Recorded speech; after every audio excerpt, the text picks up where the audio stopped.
Welcome to another episode of Inquiring Minds. I am Steve Harper, and with me, as always, is my amazing co-host Donna Carlin. Donna, how are you doing? I'm great. And how are you today? I'm fantastic. I'm excited for this conversation. So, what are we talking about today?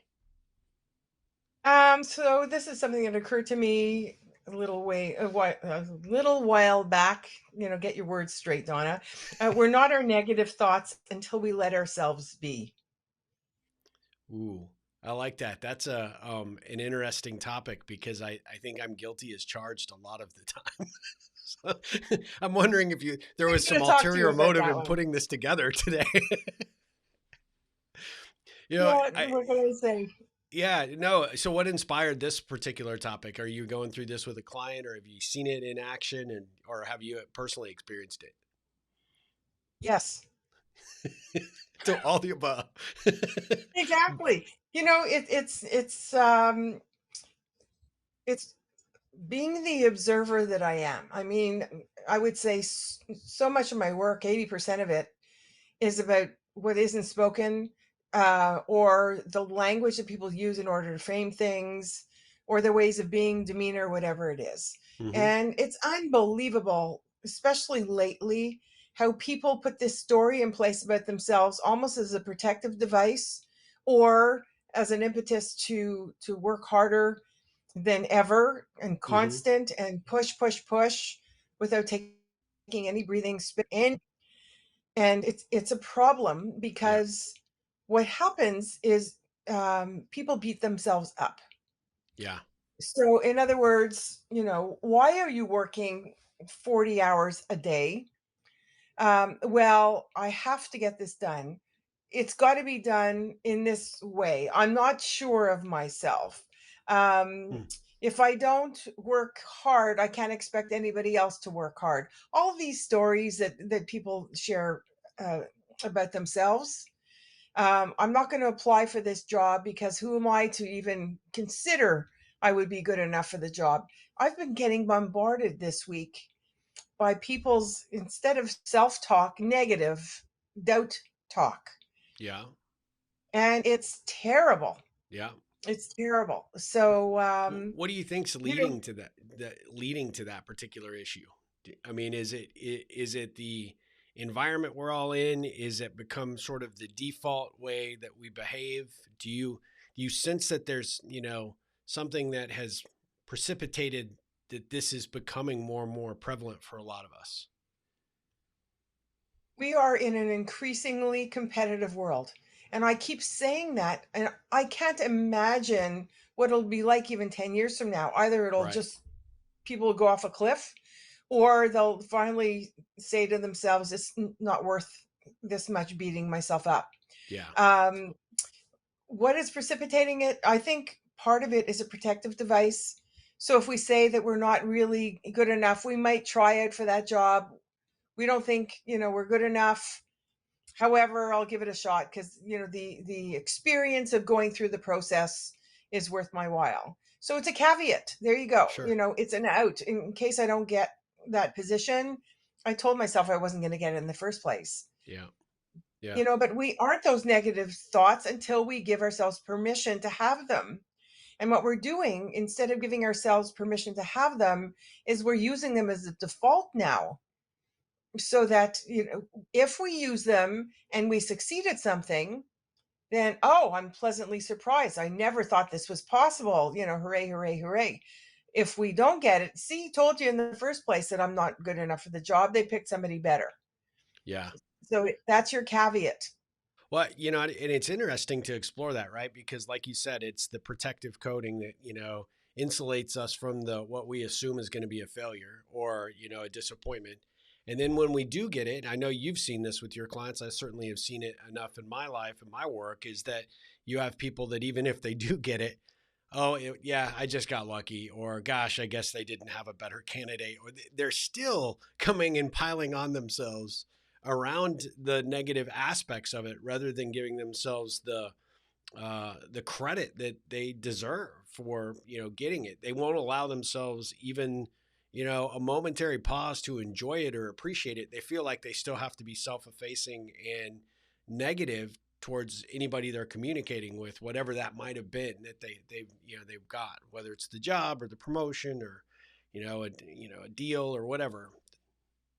Or a second date, Yeah, or seat at the table, yeah, or you just fill in the blank, right? exactly. And that negative talk, what do you think that does? What it does is it tells to the rest of the world, that person doesn't think that they're worth it. Why in the world should I? Yeah, yeah.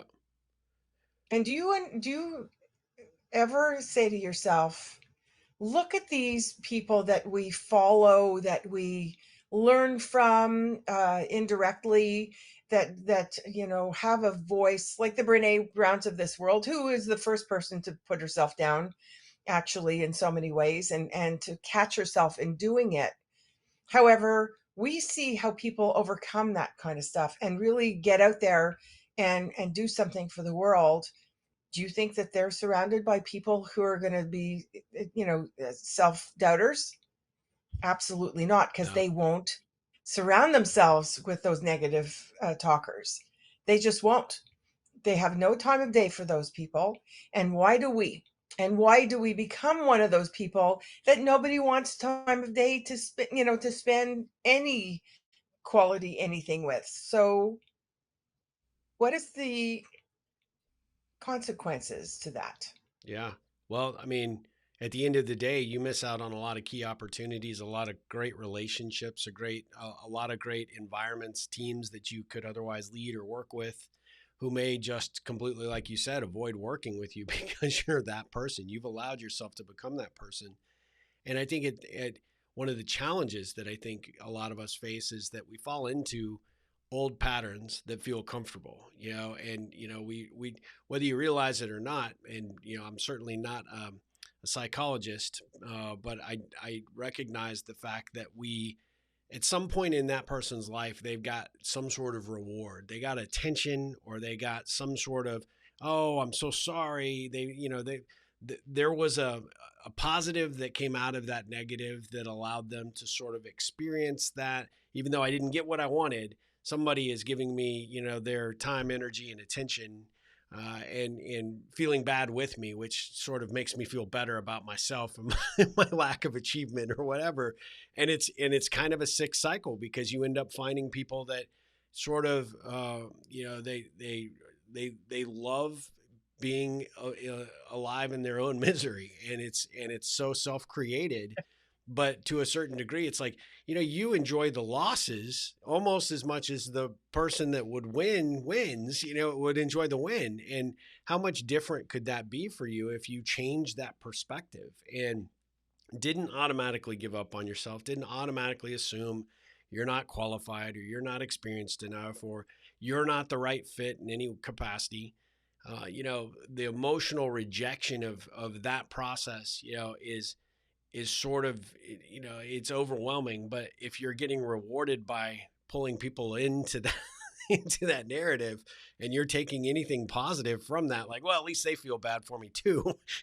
So, well, great. I sort of get this, kind of, it's not the candy, but I get a little piece of the candy. And I feel like that becomes a really bad habit for a lot of people. They become almost addicted to, the losses and the way people respond, and pour the attention on them when they do lose, almost as much as what they might find is so much more rewarding, is if they really pushed themselves harder and got beyond the negative thinking, and actually converted some of those opportunities into wins.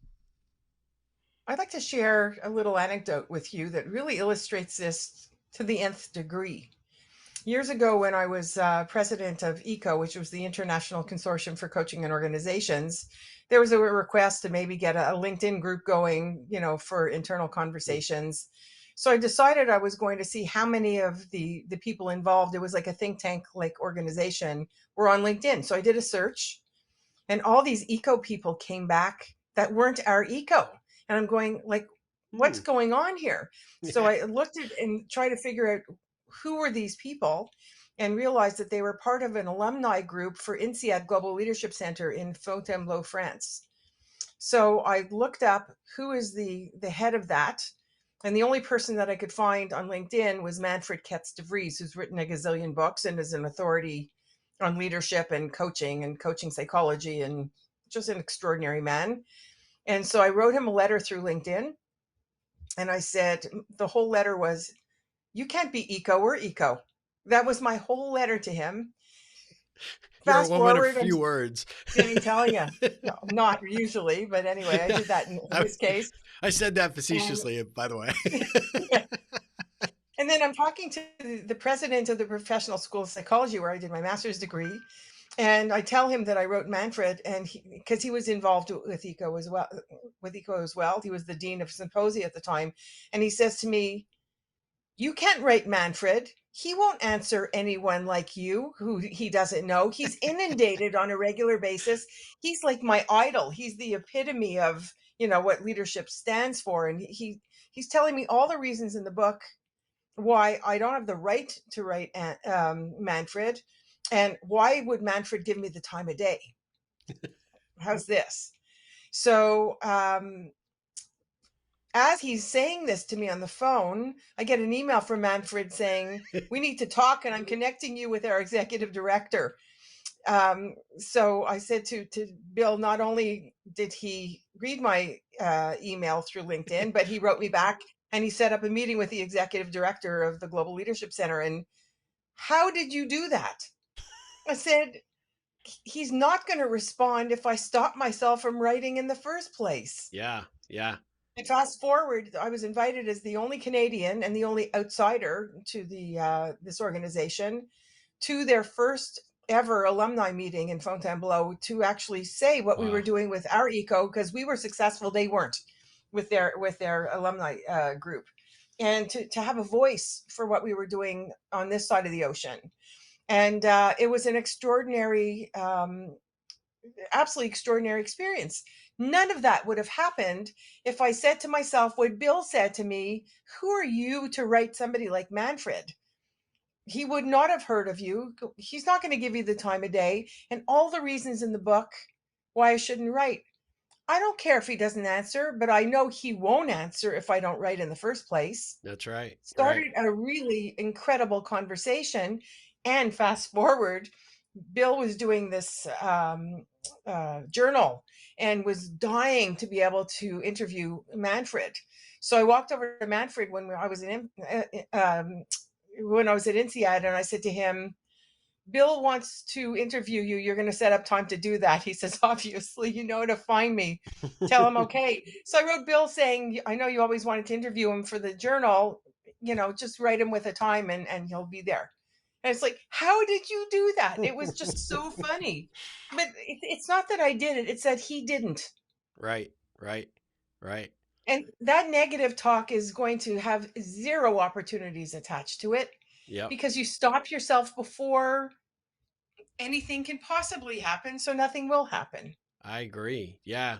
I would encourage our audience to actually go back in time and look at everything you've done in your career, personal and professional relationships, all those opportunities to that you held yourself back because of your way of thinking and sort of your inability to do the one line email on LinkedIn to your idol or your contact, and then ask yourself, are you better off today because you didn't do those things, or you're worse off? And how many of those opportunities really turned out to be significant misses?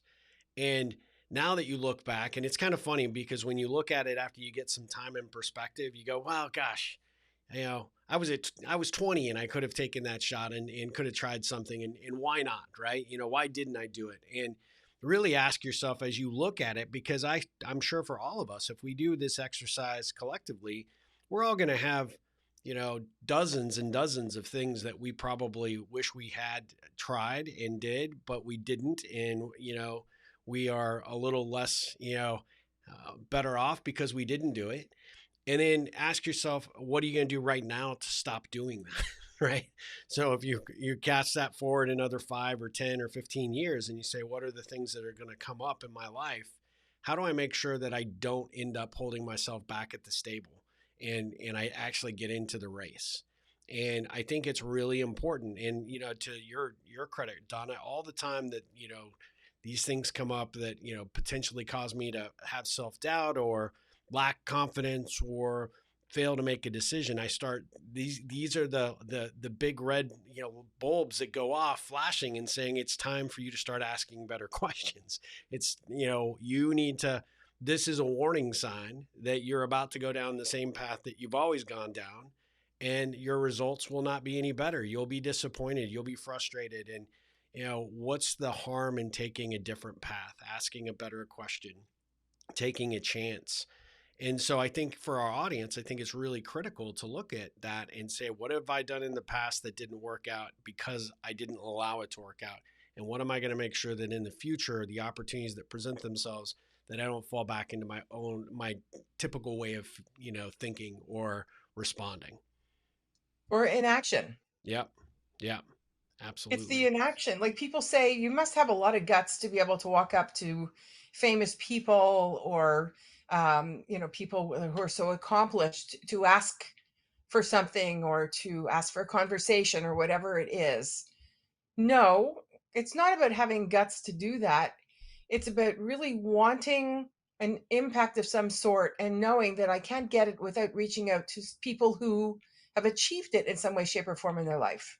Yep. Whether it's for me or somebody in the family or friends, colleagues, whatever else, it doesn't mean that I don't draw a line in the sand as to what I will do and what I won't do.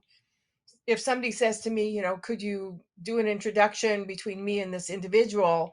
That individual has said to me, absolutely no outside connections because of security issues, whatever else. My answer is, I'm sorry, I'm going to honor their wishes and say no. If you have another avenue and with somebody who is similar to that individual, different story, that individual has made a request, I will honor it. And because of that, when I go out to those individuals and say, I'm dealing with this security issue, I'm dealing Yeah. with this uh, real critical issue, could I ask for your input? They will always give it to me because they know that I honor them and the demands on their time and attention, Yep. and protect them. So be smart about it. Don't just approach every single person you come across. With an ask comes an offer. Yeah. And remember that too. With my ask to Manfred, about talking about eco, their eco and our eco, and I didn't have to approach him saying Bill wants an interview. Yep. I knew Bill wanted an interview, so I figured I'd give it a shot. If it worked, fine. If it didn't, Bill wouldn't know about it because he didn't even ask me. Because he still couldn't imagine that I was flying to France to meet Manfred in person, no less. Yeah. So, that was like the icing on the cake. I think he was angry at me for the next 6 months. Um, it's just get off your butt and make the call yourself. I mean, here's a man who runs a school of psychology that is one of the only state recognized schools, by the way, and has a track record beyond belief. Get on the phone or get on the internet and contact some of these people. They will be just as pleasantly surprised to hear from you as the other way around. Absolutely. No, So great don't advice. get in your own way. Yep. Exactly. And that quote that I think is often, attributed to, you're a hockey gal, so the great Wayne Gretzky, but I don't know that he actually said it. At the end of the day, it's still relevant. Is, you miss 1,000% of the shots you don't take. And That's right. so it's absolutely true for this topic Yep. here. Well, Donna, this has been another fantastic episode. I am so grateful that we are able to come together and have these conversations. I am sure this one is going to inspire some continued dialogue and opportunity for some questions. So, how can people get in contact with us? How can they get involved with the show and our community, and maybe even offer up some suggestions on what they'd like us to cover in a future episode?